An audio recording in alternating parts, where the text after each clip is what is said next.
ചെമ്മനാട് കോടിയെടുക്കത്ത് നിന്നും പോലീസിന്റെ വ്യാജ സ്റ്റിക്കർ പതിച്ച കാർ പിടികൂടി. താക്കോൽ ലഭിക്കാത്തതിനാൽ ക്രെയിനിന്റെ സഹായത്തോടെയാണ് മേൽപ്പറമ്പ് പോലീസ് കസ്റ്റഡിയിലെടുത്ത വാഹനം സ്റ്റേഷനിലെത്തിച്ചത്. This news sponsored by Forever for everyone.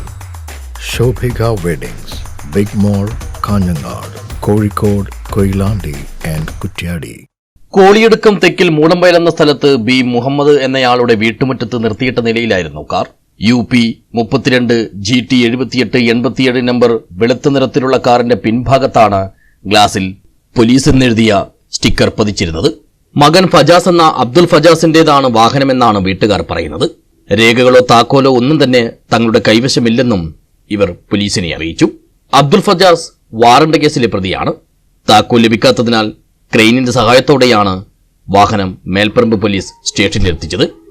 Station officer MR അരുൺകുമാറിന്റെ നിർദ്ദേശപ്രകാരം sub inspector AN Suresh Kumar, civil police ഓഫീസർമാരായ സുഭാഷ്, പ്രദീപർ എന്നിവർ ചേർന്നാണ് വാഹനം കസ്റ്റഡിയിലെടുത്തത്.